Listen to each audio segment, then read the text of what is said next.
nouvelle naissance qui est capitale et important pour chacun de nous. Et c'est obligatoire. Vous devez naître de nouveau. Ce n'est pas vous pouvez. Non. Vous devez naître de nouveau. Et cela a été dit à Nicodème. C'est ce que nous allons lire ce soir. Vous verrez que c'est la condition absolue pour quiconque veut entrer dans le royaume. L'Hébreu 12, 14, là où on nous parle de la paix et de la sanctification, c'est pour le voir. Rechercher la paix avec tous et la sanctification sans laquelle personne ne verra le Seigneur. Mais ici, c'est une condition sine qua non pour quiconque veut entrer dans le royaume de Dieu. Par notre première naissance, cette naissance hybride, qui vient de qui est la volonté permissive, nous naissons, nous venons au monde, mais pour comprendre les choses d'en haut, pour capter le langage de Dieu, pour comprendre les choses spirituelles, parce que Dieu est esprit, nous devons naître de nouveau. Si tu n'es pas né de nouveau, le langage de Dieu, tu trouveras ça toujours compliqué. Tu verras des lois, des efforts qu'on nous demande. Alors dans 1 Jean, nous allons le lire. Les commandements du Seigneur, les commandements de Dieu ne sont pas pénibles. Pour celui qui est né de nouveau, ce n'est pas pénible vivre la parole. Ce n'est pas pénible pardonner à son frère. Lisons d'abord Jean chapitre 3.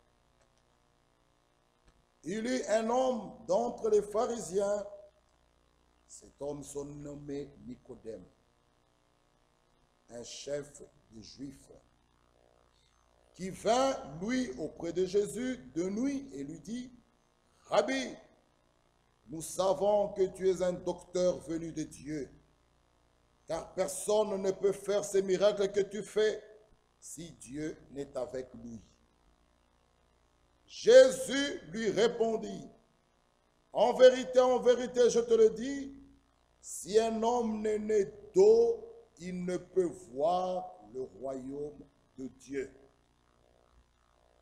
Nicodème lui dit, « Comment un homme peut-il naître quand il est vieux? Peut-il rentrer dans le sein de sa mère et naître? » Jésus répondit, « en vérité, je te le dis, si un homme n'est né d'eau et d'esprit, il ne peut entrer dans le royaume de Dieu. Ce qui est né de la chair est chair, ce qui est né de l'esprit est esprit. Ne t'étonne pas que je t'ai dit, il faut que vous naissiez de nouveau. » Le verset 9, Nicodème lui dit, « Comment cela peut-il se faire? » Jésus lui répondit, « Tu es le docteur d'Israël, tu ne sais pas ces choses. » Amen. Prions. Notre Dieu, notre Père, ce soir, nous te disons merci d'avoir rendu ce culte possible. Bénis ton peuple qui se sont déplacés. Nous prions pour les familles qui sont restées dans leur maison. La famille de ton serviteur, notre frère Dieudonné, nous prions pour eux. En ce moment-ci, ils sont connectés, ils sont en ligne. Que tu puisses les visiter là où ils sont. Nous prions pour la famille de frère Nico et sa femme. Que tu puisses aussi les visiter là où ils sont. Seigneur Dieu, agis dans nos cœurs, dans nos vies, dans nos maisons. Déploie ta force, ta puissance. Nous t'aimons, nous te faisons confiance. Nous avons nos regards que fixés et tournés vers toi. Merci pour la guérison que tu as déjà accordée à tes enfants. Visite-nous encore ce soir et parle à nos cœurs. Ô Dieu d'amour, merci pour tout. Bénis-nous, sois avec nous. Au nom de Jésus-Christ. Amen. Que Dieu nous bénisse. La nouvelle naissance est capitale. Il a été dit à Nicodème au verset 3, en vérité, je te le dis, si un homme n'est né de nouveau, il ne peut voir le royaume de Dieu. Ici, voir veut dire comprendre. Celui qui n'est pas né de nouveau pour comprendre le langage de Dieu, nous pouvons le voir dans Jean chapitre 8. Jean 8, verset 43.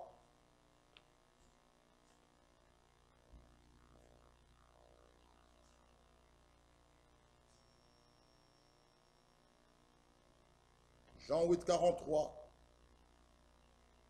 Pourquoi ne comprenez-vous pas mon langage? C'est une question. Parce que vous ne pouvez écouter ma parole.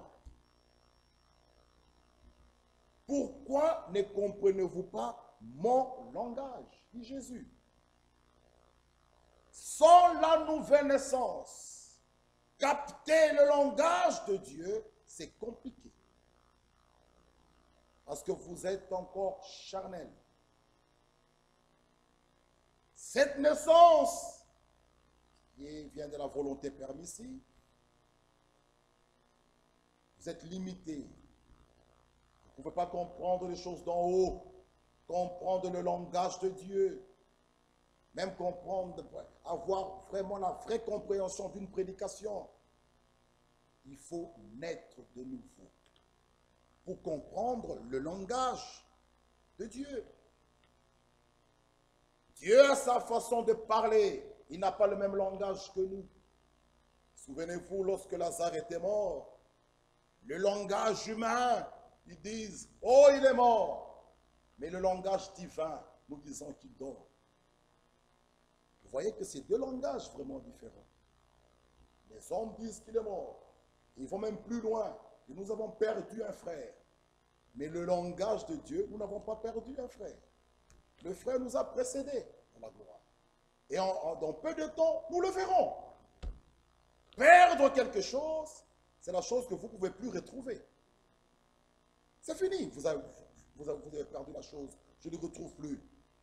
Mais ceux qui sont décédés en Christ, nous ne les avons pas perdus. Dans peu de temps, nous le verrons. Nous allons nous voir avec eux. Vous voyez que le langage de Dieu et le langage des hommes est différent. Les hommes disent, nous avons perdu. Le langage divin, ce n'est pas ça. Les hommes disent que notre frère est mort. Mais pour nous, les chrétiens, notre frère dort. C'est cela que Jésus aussi a dit. Notre ami Lazare, il dort. La preuve, je veux le réveiller. Lazare sort. Il est sorti. Ça, c'est le langage divin. Et Jésus dit, pourquoi ne comprenez-vous pas mon langage? Pour capter la voix de Dieu. Oh, nous pouvons le lire dans Jean chapitre 10. Disons Jean 10. Nous allons revenir dans Jean 3. Jean 10. Il est écrit ici, au verset 4. Lorsqu'il fait sortir toutes ses propres brebis, il marche devant elles. Et les brebis le suivent parce qu'elles connaissent sa voix. Ah. Chaque enfant né dans une famille reconnaît la voix de son père ou la voix de sa mère. Même si c'est sombre, il n'y a pas de lumière. Si un papa crie ou une maman crie, l'enfant capte la voix. Il dit, ça c'est la voix de ma mère, ça c'est la voix de mon papa. Dans le spirituel, même chose. Hébreu dit, aujourd'hui, si vous entendez sa voix, n'endoucissez pas votre cœur. Il y a la voix de l'homme, la voix d'un prédicateur. Il y a aussi la voix de Dieu qui vous parle. Et faites attention à cette voix-là. Mettez la voix de l'homme de côté. Captez la voix de Dieu qui vous parle. Et l'écriture est claire. Mes brebis, elles connaissent ma voix. Elles ne suivront point un étranger. Elles fuiront loin de lui. Parce qu'elles ne connaissent pas la voix des étrangers. C'est pourquoi nous disons ceci. Vous pouvez trouver une femme, nous voyons, ou un homme qui n'a pas étudié, qui ne sait pas lire, à qui on peut prêcher de fausses doctrines. Vous voyez la personne qui bloque. Mais le jour que la vraie parole sort, ça trouvera une profondeur dans la personne. La personne, elle va crier des Alléluia. Pourquoi l'écriture est claire? Elles ne connaissent pas la voix des étrangers. Elles connaissent que la voix du bon berger. Elles suivront ce bon berger. C'est pourquoi il est important de naître de nouveau. Revenons maintenant à Jean 3. Pour appartenir dans une famille, il faut naître. Aujourd'hui, en Belgique, en France, partout, il y a des gens qui prennent la nationalité par naturalisation. Est-ce qu'il a épousé une femme belge ou bien un homme belge? Mais il y a ceux qui sont nés, ils sont des souches. Eux, ce n'est pas par naturalisation où il faut attendre 5 ans, il faut attendre 10 ans pour introduire, pour avoir la nationalité. Eux, ce n'est pas ça. Et ce sont des personnes, des souches. Dans le royaume de Dieu, même chose. Il faut naître pour appartenir à ce royaume. Mais comment nous devons naître? Tout comme dans le naturel, il faut qu'il y ait une sémence pour la naissance. Et Jésus, dans Jean 3, revenons dans Jean chapitre 3, vous verrez ici au verset 6, Jean 3, 6, ce qui est né de la chair est chair. Ce qui est né de l'esprit est esprit. Arrêtons-nous un peu là. Ici, Jésus parle de la naissance de l'esprit et l'oppose à la naissance de la chair. Il nous montre clairement ce qui est de la chair est chair. Il ne peut pas comprendre les choses d'en haut. Il trouvera pénible même de pardonner. Nous le verrons dans 1 Jean 3. Pour celui qui est né de nouveau, il ne peut pas haïr son frère. C'est impossible. Il est né de l'Esprit de Dieu. Il est engendré de Dieu lui-même. Et Dieu est amour. C'est pourquoi Jésus ici, il oppose les deux naissances. Il nous montre que ce qui est de la chair est chair. Ils vont capter le langage terrestre. C'est pourquoi Nicodème au début ne comprenait pas. Nicodème posait la question, vais-je encore rentrer dans le sein de ma mère et naître? Il ne comprenait pas ce langage-là. Il raisonnait avec la parole. Celui qui n'est pas encore né de nouveau, il raisonne avec les Écritures. Il raisonne avec la parole. Il raisonne comment faire, comment cela va se passer. Mais celui qui est né de nouveau met toute sa confiance en Dieu. Il ne se pose pas de questions. Il dit une chose comme Dieu l'a dit. Cela va arriver. Voilà la preuve, bien-aimés frères. C'est pourquoi Jésus nous dit, ce qui est de la chair est chair, ce qui est né de l'esprit est esprit. Jésus parle de la naissance de l'esprit et l'oppose à la naissance de la chair. Ah, c'est pourquoi nous pouvons dire et redire, il y a des frères et des sœurs, comme mon frère l'a prêché, mon frère l'a aussi dit. Là où se trouve Abel, nous trouvons Caïn. Nous disons tous amen. Mais il y a des gens qui aiment à la manière de Caïn. Ça, c'est terrestre. Il te dit qu'il t'aime de sa bouche, mais son cœur et sa bouche ne sont pas en harmonie. Il te dit qu'il t'aime de sa bouche, mais il te tue. Ça, c'est aimer à la manière de Caïn. Vous voyez que les deux naissances ne peuvent pas se croiser. Ceux qui sont nés de la chair, ils sont tellement charnels, ils sont terrestres, ils regardent comme matériel, ils regardent aux choses terrestres. Mais ceux qui sont nés de l'esprit regardent au-delà du voile humain. Ils regardent à Jésus. Et ils aiment à la manière de Dieu. Et même ses ennemis frères. Ça, c'est la nouvelle naissance. La naissance qui vient d'en haut. Frère Branham nous dit, dans la brochure, pourquoi je suis contre les religions organisées. Il dit, naître d'en haut, c'est celui qui est actif aux choses d'en haut. Frère. Et chacun peut se poser la question, suis-je né de nouveau? Une seule chose, regarde tes aspirations. Tu es tiré vers le bas ou vers le haut? Regarde-toi. Regarde. Lorsque tu veux t'habiller, tu es tiré d'où? La nouvelle naissance est obligatoire. Et Jésus le dit à Nicodème, il ne peut voir le royaume de Dieu. Le verset 4, Nicodème lui dit, comment un homme peut-il naître quand il est vieux? Peut-il rentrer dans le sein de sa mère et naître?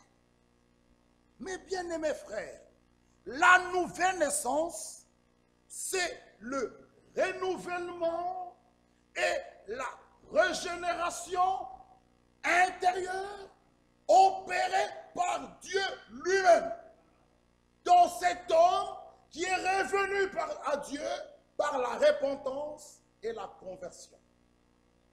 Je répète.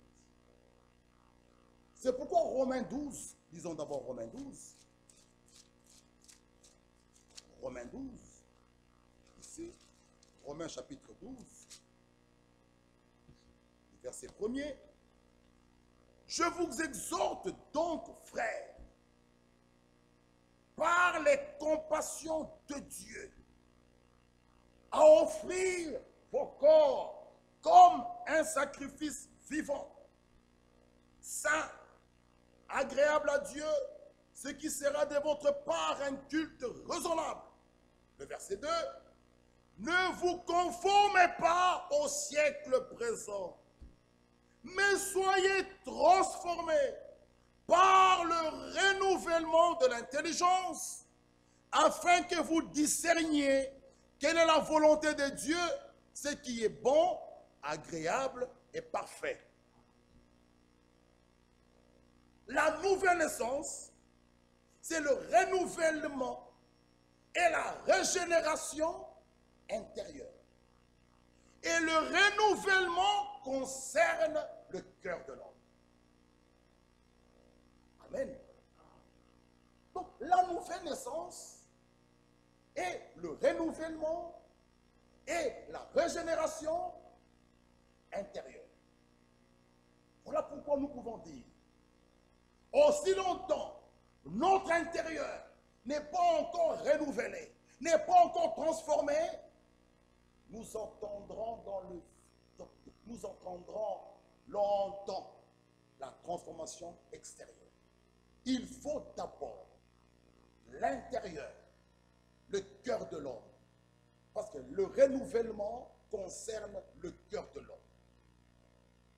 Et il y a une promesse faite dans Ézéchiel 36. J'ôterai de votre corps le cœur des pierres. Là c'est Dieu lui-même qui parle. Je vous donnerai un cœur nouveau. Je mettrai en vous un esprit nouveau. Cet esprit nouveau, ce n'est pas encore le Saint-Esprit.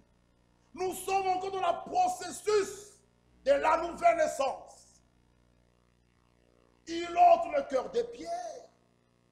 Il nous donne un cœur de chair, un cœur nouveau. Et il met en nous un esprit nouveau.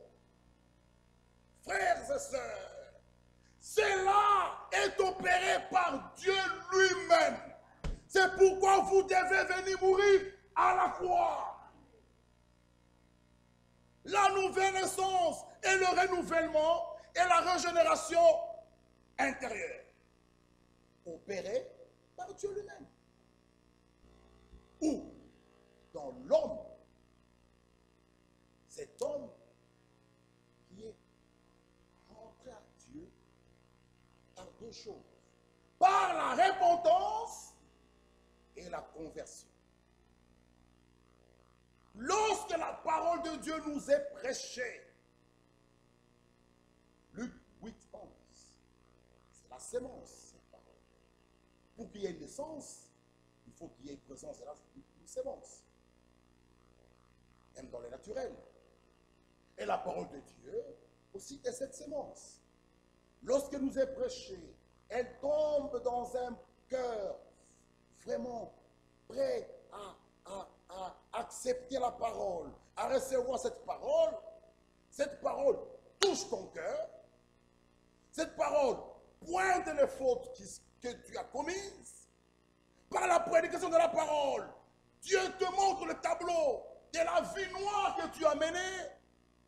La même parole te donne la foi en celui qui sauve.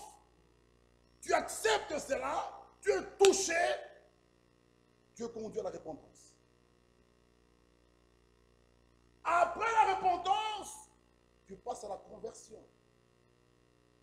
Et une réelle conversion te mène à la nouvelle naissance. C'est pourquoi l'homme converti ne prend plus plaisir aux choses du monde. Il a tourné le dos au monde. Jean 2, 17. N'aimez point le monde, ni les choses qui sont dans le monde. Si l'amour du monde est en vous, l'amour du Père n'y est pas. Celui qui est né de nouveau, l'amour du monde en lui n'y est plus. Frère, il faut comprendre ces choses. La parole est prêchée, la parole touche ton cœur, la parole te donne la foi en celui qui sauve, la parole te touche, tu passes à la repentance. Et tout cela, c'est l'action du Saint-Esprit. Le Saint-Esprit touche ton cœur, t'envoie la repentance. La repentance, c'est le regret sincère de la vie qu'on a menée sans Dieu. Cette repentance vraie, Corinthiens nous dit qu'on ne se répand plus. Repentance à salut, ton cœur est touché, brisé. Là, à la conversion, tu marchais comme ceci, tu tournes le dos au monde, tu vas du côté de Dieu. Et une réelle conversion te mène à la nouvelle naissance. Et cet homme converti ne prend plus plaisir aux choses du monde. Ah. Bien-aimés frères, lorsque Dieu nous sauve, il nous fait passer par la justification, la sanctification, et il nous fait aboutir au baptême du Saint-Esprit. Et une vraie expérience de la justification mettra fin à l'ancienne vie qu'on a menée. Les choses que nous prêchons, nous devons les expérimenter. L'expérience de la nouvelle naissance, du renouvellement, concerne le cœur de l'homme. Tout tourne là. Jérémie 17. Le cœur de l'homme est mauvais, tordu. Qui peut le connaître? L'écriture est claire. Dieu connaît le cœur. Nous pouvons tromper les hommes. Nous pouvons faire des camouflages, mais on ne peut pas tromper Dieu. C'est pourquoi cette parole, frère, non, nous ne devons pas jouer avec Dieu. Un jour, il nous mettra à nu le cœur de l'homme. Voilà pourquoi David était prêt à lui dire, même si tu me sondais la nuit, tu trouveras rien d'autre. Mon cœur est pur. David, en disant ça, il était vrai. Le problème, c'est le cœur de l'homme. C'est pourquoi Matthieu 5 est clair. Heureux ceux qui ont le cœur pur, car ils verront Dieu. Le problème, c'est le cœur de l'homme. Beaucoup de gens parlent de leur bouche, mais le cœur est fort. C'est pourquoi les renouvellements concernent le cœur de l'homme. Il faut que ce cœur de pierre soit ôté. Le cœur de chair soit placé. Un cœur nouveau. Un cœur qui est prêt à accepter la parole. Un cœur qui est prêt à accepter la correction. Un cœur qui est prêt à recevoir même la correction, frère. Un cœur sincère, un cœur pur. Ah, le renouvellement concerne le cœur. Voilà pourquoi, mes bien-aimés frères, Jean nous dit, revenons dans Jean 3.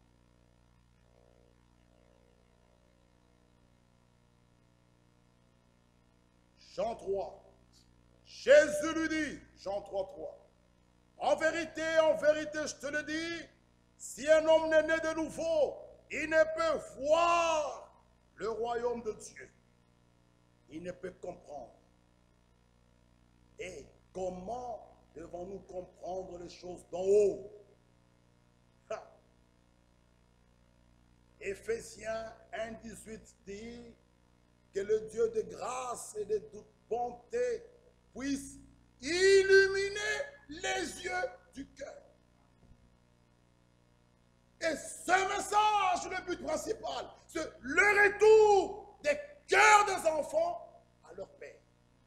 Le cœur doit être ramené là où se trouve la foi. C'est là le problème, le centre de toute chose. Qu'il puisse illuminer les yeux de nos cœurs, comprendre du cœur, pas de la tête. La tête, il y a le raisonnement, il y a des calculs, il y a des mensonges. Et le cœur, Marc 7, c'est du dedans, c'est du cœur qui vient, qui sortent toutes les mauvaises choses. Ah, c'est pourquoi ce cœur-là doit être ôté. Le cœur de Pierre, qui nous accorde un cœur nouveau. Amen. Bien-aimés frères, la nouvelle naissance est obligatoire. Job 14 nous parle de l'homme né de la femme. Sa vie est courte, sans cesse agitée. Dieu voulait avoir des fils et des filles qui sortent de lui afin de manifester la nature de Dieu, qu'ils aient sa substance, qu'ils aient sa nature. C'était cela sa volonté. Adam était un fils de Dieu créé. Créé à l'image de Dieu. Adam est un fils de Dieu créé. Jésus-Christ est le Fils de Dieu engendré. Dans tout l'Ancien Testament, aucun homme sur la terre n'a appelé Dieu Père. Ni David, ni Moïse, ni Abraham.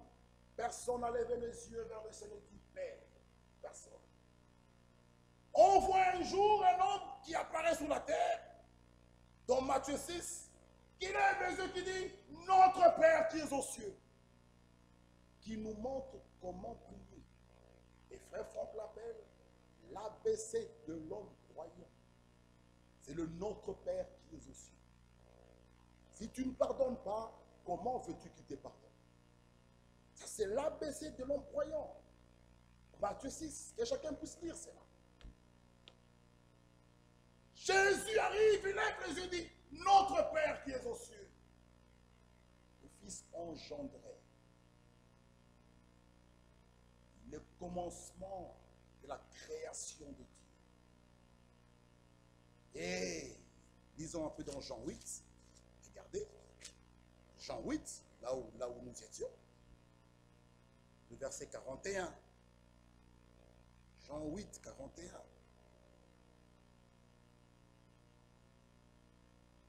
Allons même au verset 39. Jean 8, 39. Il lui répondit, Notre Père, c'est Abraham. Jésus leur dit, si vous étiez enfants d'Abraham, vous feriez les œuvres d'Abraham. Si réellement vous étiez les enfants d'Abraham, vous feriez les œuvres d'Abraham. Mais maintenant, vous cherchez à me faire mourir. Moi qui vous ai dit la vérité, que j'ai entendu de Dieu, cela, Abraham ne l'a point fait. Nous parlerons prochainement les œuvres d'Abraham, les enfants d'Abraham. Cela, Abraham ne l'a pas fait. Mais vous cherchez à me faire tuer, à me faire mourir. Mais Abraham n'a pas fait cela. Le 41.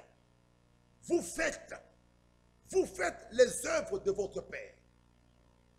Frère, chaque sémence doit produire selon son espèce.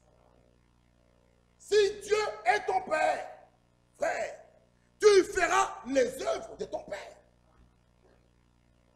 C'est pourquoi lorsque Marie et Joseph ont allé chercher Jésus, il lui dit, moi et ton Père, nous t'avons cherché. Où étais-tu? Jésus a dit, mais c'est pas possible. Si réellement il était fils de Joseph, il devait être à l'atelier, en train de fabriquer les bancs et les chaises. Il dit, mais non, je m'occupe des affaires de mon Père. Il leur a montré dès qu'il était fils. Chacun doit manifester les œuvres de son Père. Nous pouvons nous cacher dans l'église avec des brochures et des circulaires, mais chacun manifestera son origine et d'où tu viens. Que nous le voulions ou pas. Judas s'est caché. Les 70 sont partis. Lui, il est resté. Mais il devait manifester sa nature. C'est pourquoi Judas ne pouvait pas arriver à la Pentecôte. Là, il n'y avait que les vrais des vrais. Bien aimé frère, il n'y avait que les vrais des vrais. Frère, que Dieu nous révèle cela. Que Dieu nous aide. Même, il y a même eu des discussions. Oh, la Sainte Seine. Frère, là, il faut les vrais des vrais. Les enfants de Dieu qui ont mis fin avec le monde. Et il nous dit, vous faites les œuvres de votre Père. Il nous dit, nous ne sommes pas des enfants illégitimes. Nous avons un seul Père, Dieu.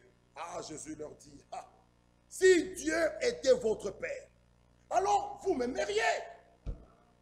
Les enfants d'une famille ne peuvent pas saillir. Non. Et la fraternité ne se négocie pas. La fraternité ne s'achète pas. Non, frères et sœurs. Si Dieu est votre Père, vous m'aimeriez. Car c'est de Dieu que je suis sorti. Il est sorti de Dieu.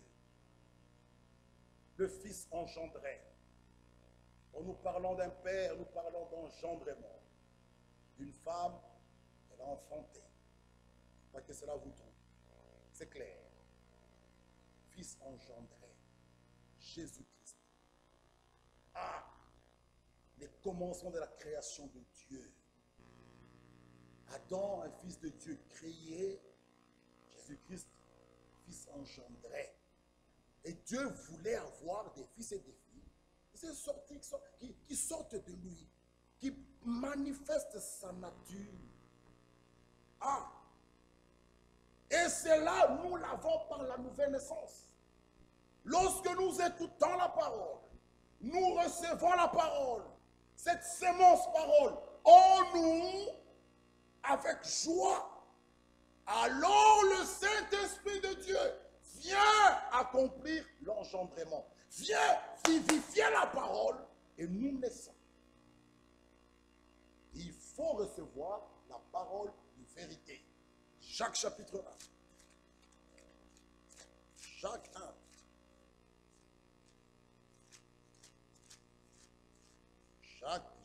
Jacques 1, 18.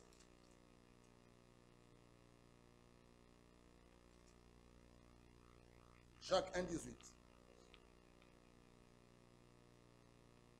Il nous a engendrés selon sa volonté, par la parole de vérité, afin que nous soyons en quelque sorte les prémices de ces créatures. Amen. Par la parole de vérité. par là que se fait l'engendrement.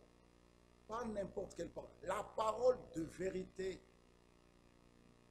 Le Saint-Esprit vient accomplir cet engendrement. Cette parole seulement se trouvant en vous. Vous devez l'accepter avec joie. Reconnaître que ce que tu avais comme parole, ce que tu avais cru, ou les choses que tu as faites, tu as commises, c'est mal, tu pleures, tu te réponds. La parole a touché ton cœur.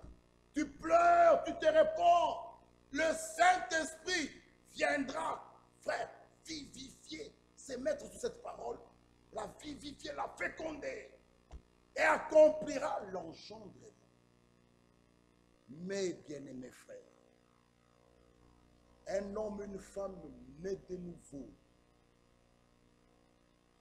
ses aspirations, tout ce qu'il avait, non, il n'est plus attiré aux choses du monde. Non. C'est pourquoi, quant à ce corps, nous sommes des fils et des filles d'hommes. Quant à l'esprit, nous sommes enfants de Dieu. C'est pourquoi nous attendons la rédemption de nos corps. Amen. Mais, 1 Jean nous dit, 1 Jean chapitre 3,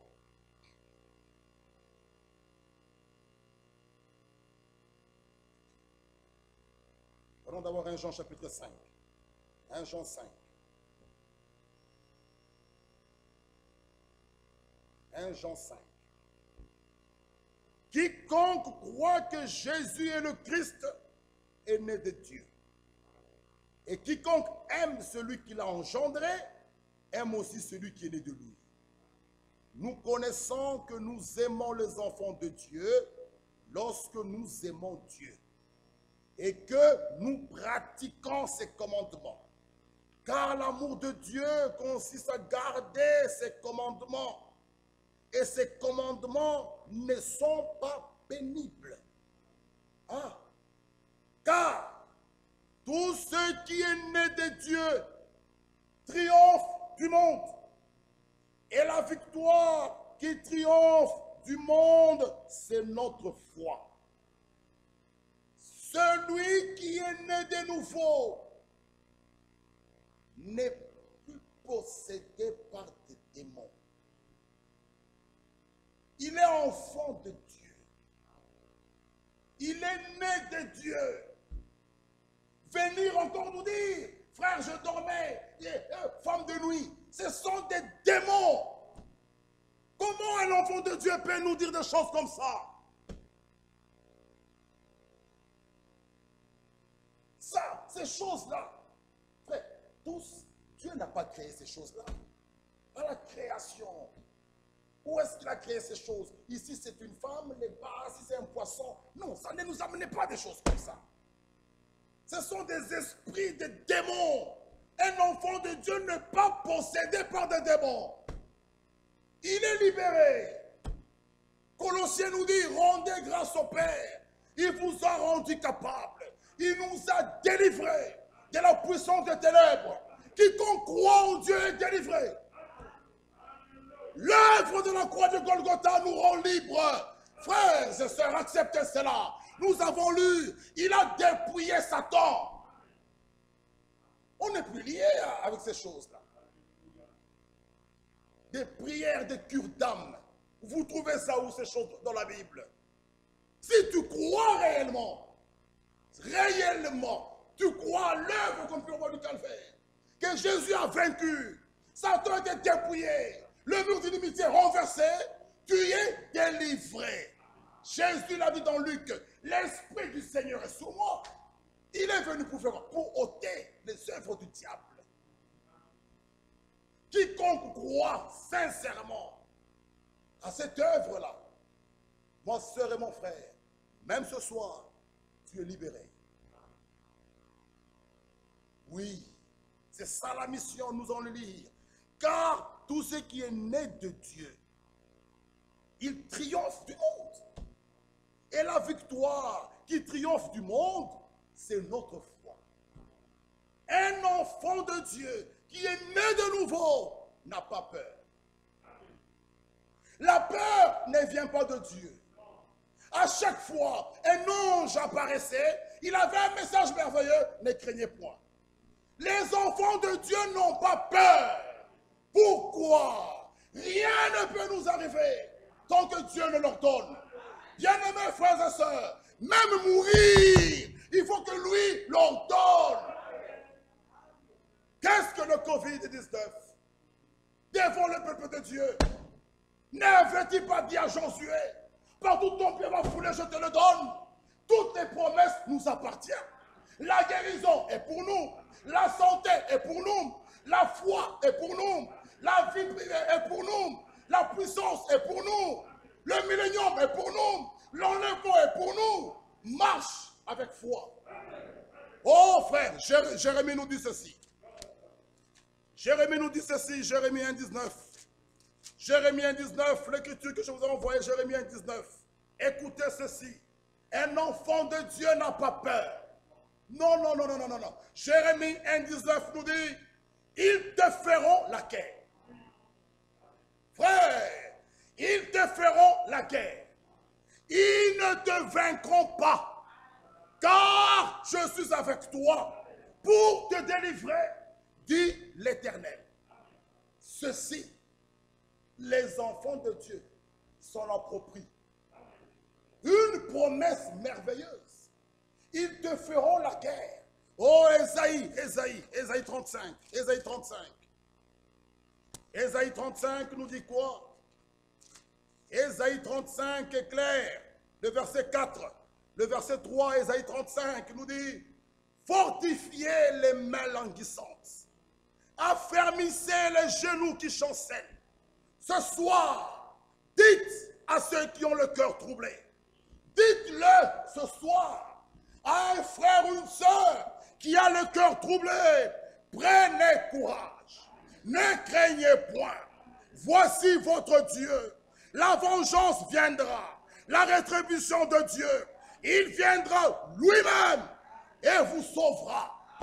Le peuple de Dieu ne doit pas avoir peur. Un enfant de Dieu né de nouveau ne peut pas avoir peur. Il est né de Dieu. Il est né d'en haut. Oh, Jean 3, 1 Jean 3. 1 Jean 3. 1 Jean 3 nous dit quoi? Disons 1 Jean 3. Le verset 4. 1 Jean 3, verset 4. 1 Jean 3, verset 4 nous dit, quiconque pratique le péché transgresse la loi. Et le péché est la transgression de la loi. Nous le verrons prochainement. Or, vous le savez, Jésus a paru pour ôter les péchés. Et il n'y a point en lui de péché. Quiconque demeure en lui ne pratique pas le péché. Non, non, non, non, non. Un enfant de Dieu, né de nouveau, né de Dieu, ne peut pas pratiquer le péché. Et le péché est la transgression de la loi. Ah, nous le verrons prochainement. Quiconque demeure en lui ne pratique pas le péché. Quiconque pratique le péché ne l'a pas vu et ne l'a pas connu. Ah, celui qui connaît Dieu s'éloigne du péché, s'éloigne du mal, s'éloigne de la vie impure, s'éloigne du monde. Il connaît Dieu. Le connaître, c'est vivre une vie digne de l'évangile. Et il continue à dire, le verset 8, celui qui pratique le péché est du diable. Car le diable pêche dès le commencement. Le Fils de Dieu a apparu afin de détruire les œuvres du diable. Quiconque est né de Dieu ne pratique pas le péché. Pourquoi? La réponse est là. Parce que la sémence de Dieu demeure en lui et il ne peut pécher parce qu'il est né de Dieu. C'est par là que se font reconnaître les enfants de Dieu et les enfants du diable. Quiconque ne pratique pas la justice n'est pas de Dieu, ni celui qui n'aime pas son frère. Car ce qui vous a été annoncé, ce que vous avez entendu dès le commencement, c'est que nous devons nous aimer les uns les autres. Et ne pas ressembler à Caïn, qui était du malin, qui tua son frère. Pourquoi le tua-t-il? Oh, parce que ses œuvres étaient mauvaises et que celles de son frère étaient justes. La jalousie est une mauvaise chose. Ses œuvres étaient mauvaises, celles de son frère étaient justes. Caïn a eu de mauvais sentiments et il a tué son frère Abel. Frères et sœurs, celui qui est né de nouveau ne peut pas, nous le répétons, avoir même en lui une racine d'amertume. Ça non. Pourquoi? La sémence de Dieu est en lui. Il est né de Dieu. Dieu est amour. Et cet amour est déposé dans ton cœur par le Saint-Esprit. Et tu pourras qu'aimer. Même ceux qui te persécutent, toi tu vas les aimer. Toi tu vas les pardonner. Tu vas même prier pour eux. Tu es né de Dieu. Tu es né d'en haut, engendré par sa parole et par son esprit. Ah! Et les deux choses sont toujours ensemble, la parole et l'esprit. Amen. Tu seras, la nouvelle naissance, il est d'eau et d'esprit. L'eau, c'est la parole. Et son esprit est là, vient accomplir l'engendrement. Les deux choses toujours ensemble. Voilà pourquoi notre frère nous a pris le psaume 1. Heureux l'homme qui ne marche pas selon le conseil des méchants. Cet homme-là ne s'arrête pas sur la voie des pécheurs, ni et qui ne s'assied pas en compagnie de moqueurs. Un enfant de Dieu ne peut pas prendre plaisir dans les choses du monde. Mais il trouve son plaisir dans la loi de l'Éternel et la médite jour et nuit. Cet homme, on le compare à un arbre planté près des courants d'eau qui donne son fruit en sa saison, dont le feuillage ne se flétrit point. Tout ce qu'il fait, il réussit. Vous remarquerez que cet arbre, pour qu'il donne son fruit en sa saison, pour que cet arbre ait du succès, cet arbre n'a jamais été absent et de l'eau et du soleil. Jamais le soleil s'est levé à trouver l'arbre absent. Jamais. L'arbre était là, les branches, les racines enfoncées. Il boit l'eau, le soleil s'élève, trouve l'arbre. Si vous voulez réussir, regardez la manière que vous venez à l'église. On vous voit, vous disparaissez, on vous voit, vous disparaissez, et vous voulez réussir. Non. Dieu est tout sauf grand-père. Il n'a pas de petit-fils. Il tient à sa parole. Souvenez-vous de Uza qui était mort. Dieu tient à sa parole. Vous respectez sa parole. Vous honorez sa parole. Vous marchez dans ses voies. Il vous bénira. Souvenez-vous d'Ésaïe. Nous allons terminer par là. Regardez cette écriture. Nous l'avons lu ici avec vous. Oui, Ésaïe 1, le verset 18. Dieu parle, frère. Ésaïe 1, 18.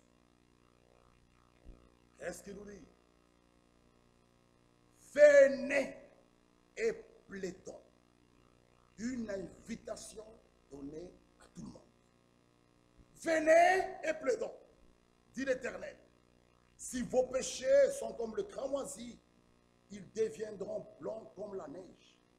S'ils sont rouges comme la pourpre, ils deviendront comme la laine. Maintenant, regardez le verset 19. Si vous avez de la bonne volonté et si vous êtes docile, vous mangerez les meilleures productions du pays. Vous voyez que manger les meilleures productions du pays, il y a néanmoins une condition. C'est clair, le verset 19 nous dit, si vous avez de la bonne volonté et si vous êtes docile, si vous n'êtes pas rebelle, si vous ne restez pas à la parole, vous allez manger les meilleures productions du pays. Mais le verset 20 est clair. Mais si vous résistez et vous êtes rebelles, ah, la réponse aussi est là. Vous serez dévorés par les glaives. Car la bouche de l'Éternel a parlé. Ici, il y a les deux. Prononcés par Dieu. Et il prononce la grâce. Et il y a le jugement. Tu es rebelle? La condition, ok, la réponse est claire. Tu seras dévoré. Tu es docile, tu es sage. Ah, la bénédiction est pour toi. Et il donne le Saint-Esprit aux enfants obéissants. Pas aux rebelles. Dans la condition, donc c'est simple avec Dieu. Tu es obéissant, tu es docile, tu marches dans ses voies. Frères et sœurs, il te bénira. Mais tu es rebelle. Tu viens à l'église comme tu veux. Tu ne vis pas la parole. Tu vis la parole à ta manière à toi. Toujours avec des explications. Et tu cries vers Dieu, bénis-moi. Mais ce n'est pas comme ça. Il dit, j'honore celui qui m'honore. Frère, cela est simple. Alors, Jérémie 1,19 est clair, frère. Cette écriture est claire. Cette écriture, moi, me fait du bien. Jérémie 1,19, ça, c'est clair. Mais cette écriture, il ne faut pas être rebelle. Cette écriture, ils te feront la guerre, mais ils ne te vaincront pas. Ceci donne la force aux croyants. Ceci donne la force aux enfants de Dieu. Parce que ici, c'est l'Éternel qui a parlé. L'Éternel Dieu qui est leur Père. Ils te feront la guerre. Ils ne te vaincront pas. Car je suis avec toi pour te délivrer. Ceci est ancré dans les cœurs des enfants de Dieu. Toute la famille peut s'élever. Tout le pays peut s'élever. Mais ceci a été déjà dit. C'est pourquoi un enfant de Dieu n'est pas plaintif. Oh frère, ils me font la guerre. Au travail, ils me font la guerre. Mais il y a une promesse. Ils te feront la guerre. Ils ne te vaincront pas. Il y a une promesse, frère. Mais les gens, frère, au travail, ça ne va pas. Pourquoi? Mon chef ne m'aime pas. On me fait tout le temps la guerre. C'est écrit. La guerre, ils vont te la faire. Mais ils ne te vaincront pas. Pourquoi? Car je suis avec toi pour te délivrer. La vie des enfants de Dieu, frère, non, nous ne marchons pas au hasard comme ça. Tout est contrôlé dans nous. C'est pourquoi un enfant de Dieu est là assis.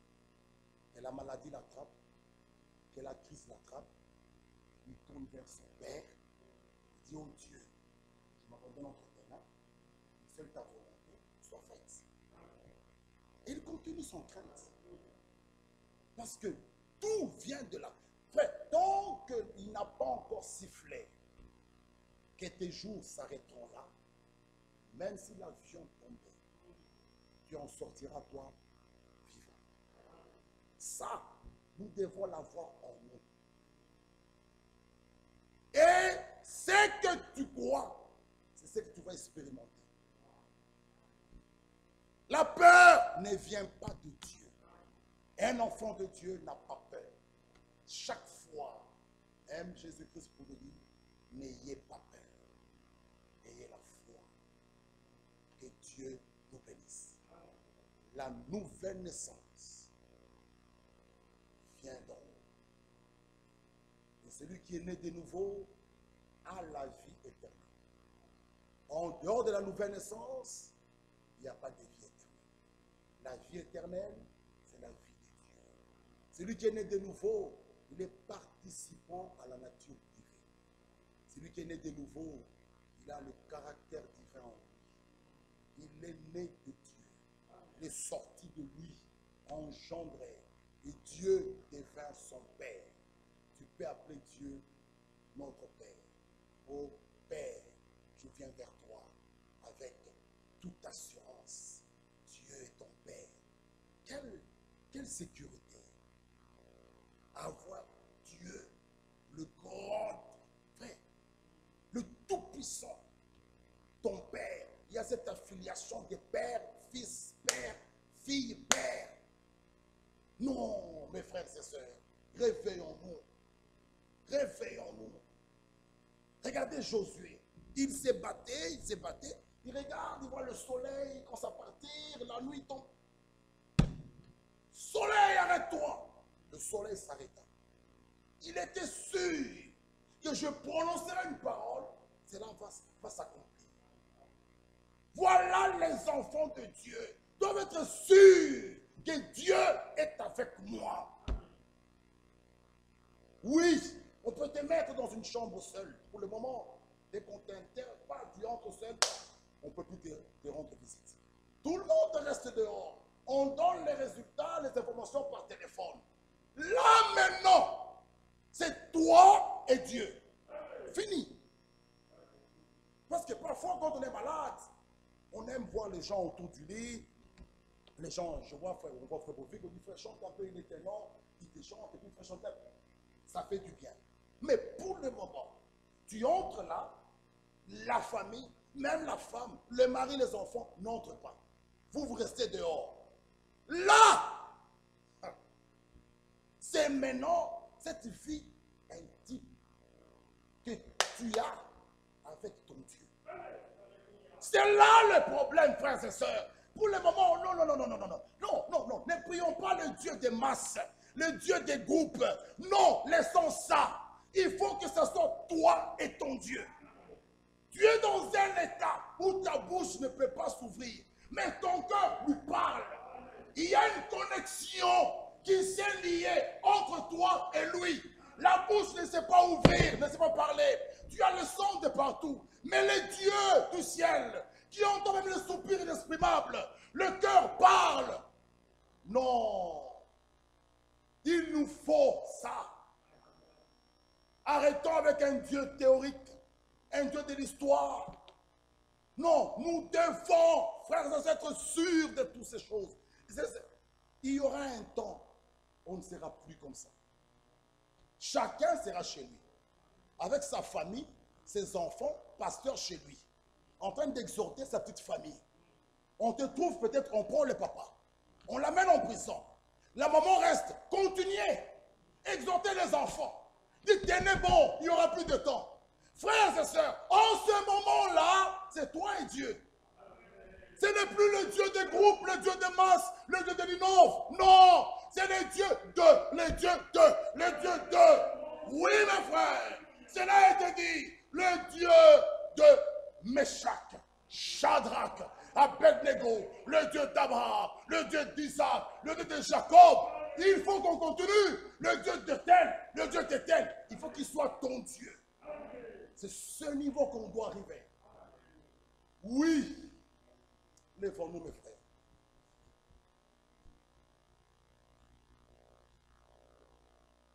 Prions.